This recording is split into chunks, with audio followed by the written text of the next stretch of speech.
Quantic Media.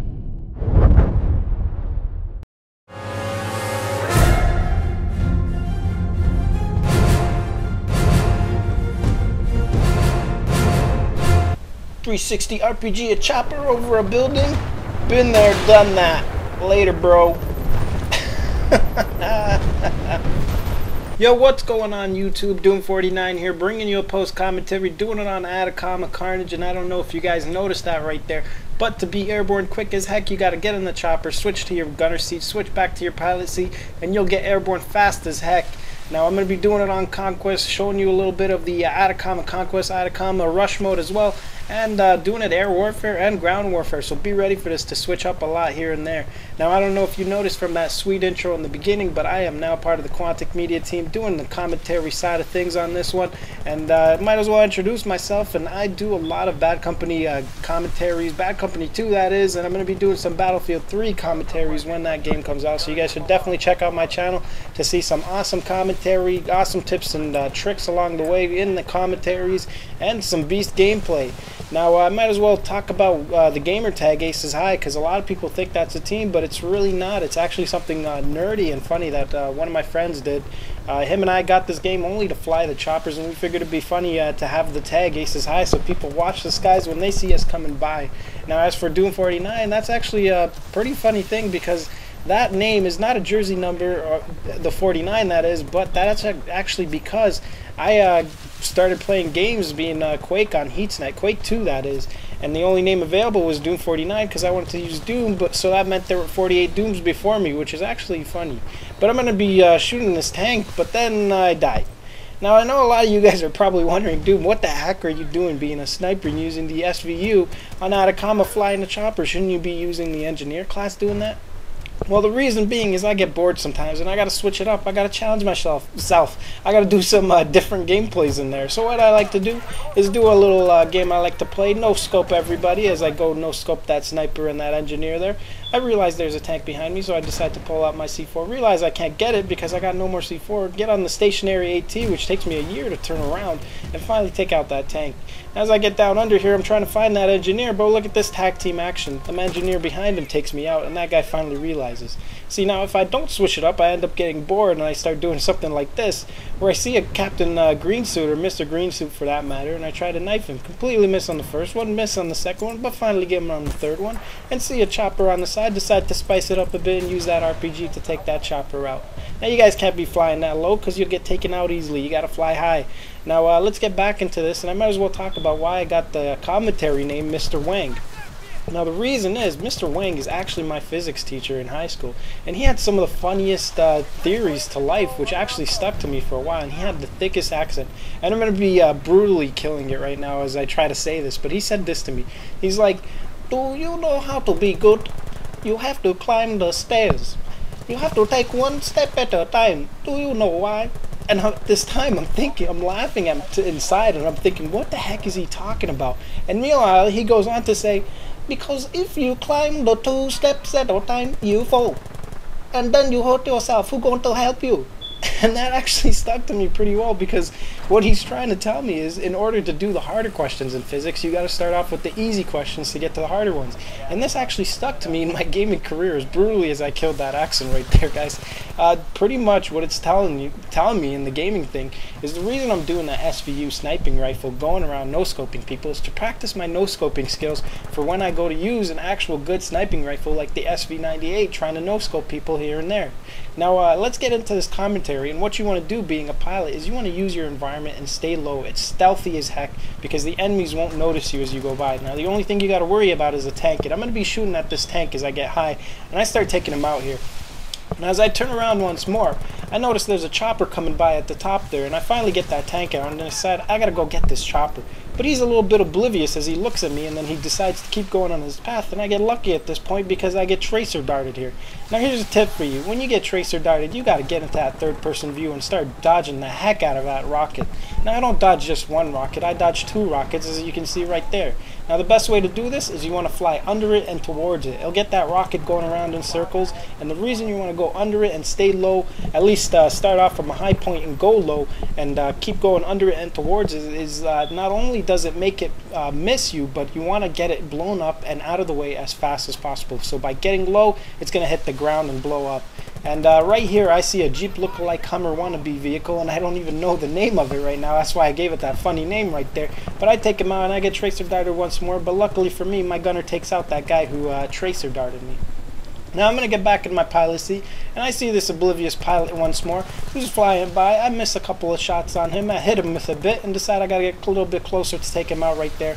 And as I move off to the side, I'm starting to get shot in the back by a tank here, so I decide to use my environment, as I mentioned earlier, and being stealthy to get low and get by. Now let's switch it up here, and I'm going to be showing you me taking my little baby steps here, as Mr. Wang mentioned to me, and as to how I like to do it, and I wanted to see what it's like to be using that beginning sniping rifle, which is the M24, and the beginning pistol, to see how well it'd be sniping people on an aggressive recon type of play. And what I'm doing right here is I'm doing the bolt action cancel, which is pretty much what you want to do. Is after you take a shot, you switch to your secondary, switch back to your primary. And now this doesn't speed up the rate of fire, but it actually makes it so that you don't have to see the gun block your field of view as you go to reload into that bolt, or reload into that next bullet.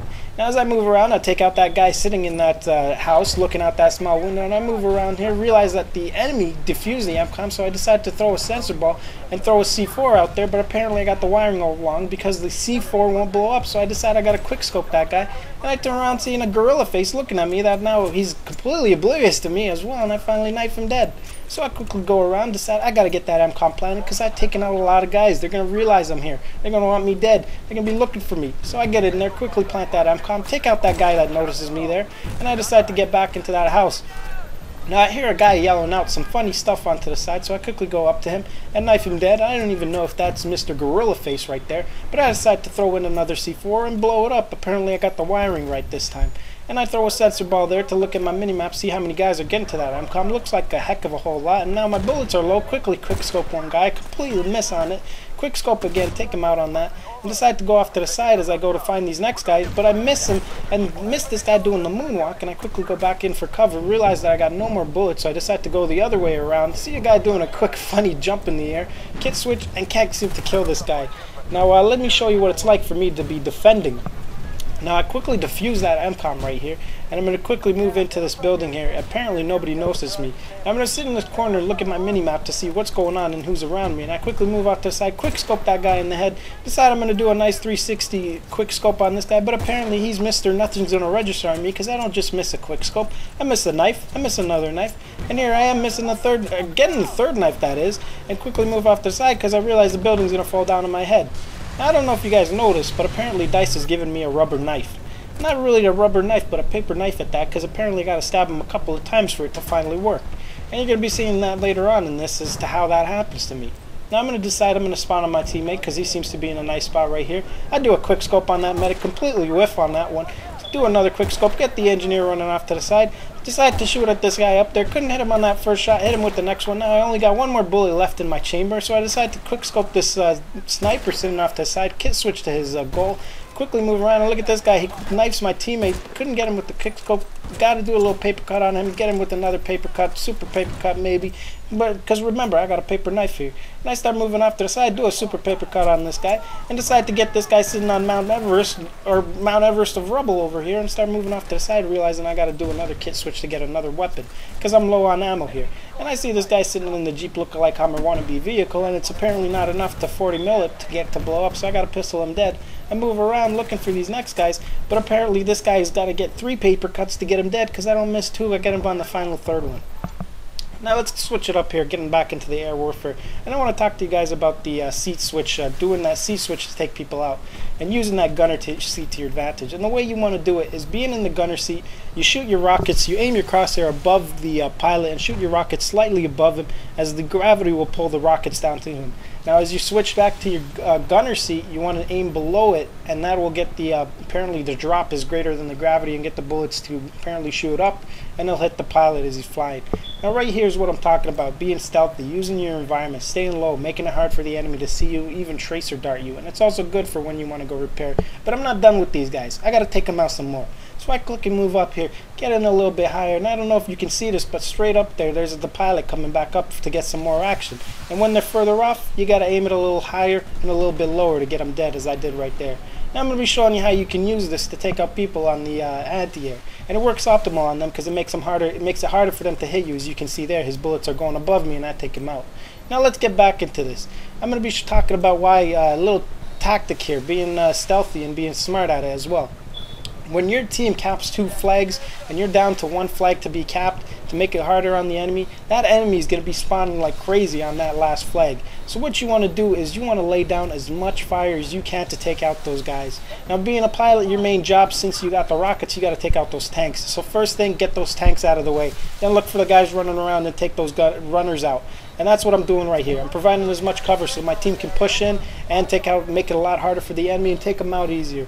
Now right now you guys are probably saying, Doom, you're being a chopper whore. So let's switch it up here. Let me show you what happens when I'm running around on Conquest. I quickly quickscope a guy, decide to knife this other guy with a super paper cut, quickscope this guy in the back of the head and start moving off to the side, realizing that I only got 5 bullets in this chamber, so I gotta reload it, move off to the side and get in front of here. And look at this, we got Captain Ketchup over here. He's Captain Ketchup slow death. It took him a while to die right there. And then next thing I know, I'm meeting Mr. Oblivious because apparently my shot next to his ear won't let him notice I'm there, and I quickly start pistoling him in the back, but it's not enough to kill him, so I gotta run off to the side, get in from behind, and look at him, he's hiding in the closet, quickly take him out. I see a bush Wookiee in the back there as well, and I quickly pistol him dead. And I realize, you know what, it's a good idea to kit switch to his weapon, and now I'm mad at this point.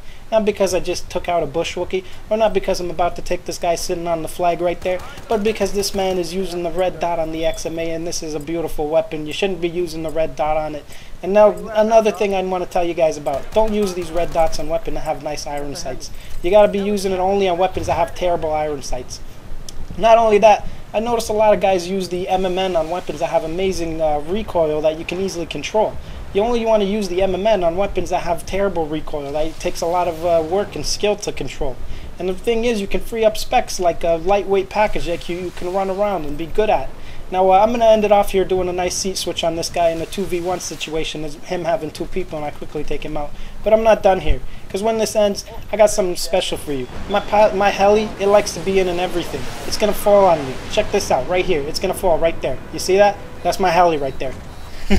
Now I'm going to be showing you guys my score here, because a lot of you guys keep asking me to see this. And I might as well show it to you guys. And I did dominate on the other maps, but I'm going to be showing this score here because I figured I might as well end it off with the chopper, since I've been showing a lot of the chopper here. And I end up going with a 24-5 with a 4.8 KD. And I think I had the best score in the server with the best KD in the server. Anyway, I hope you guys like that. Comment, rate, subscribe, and I'll see you around.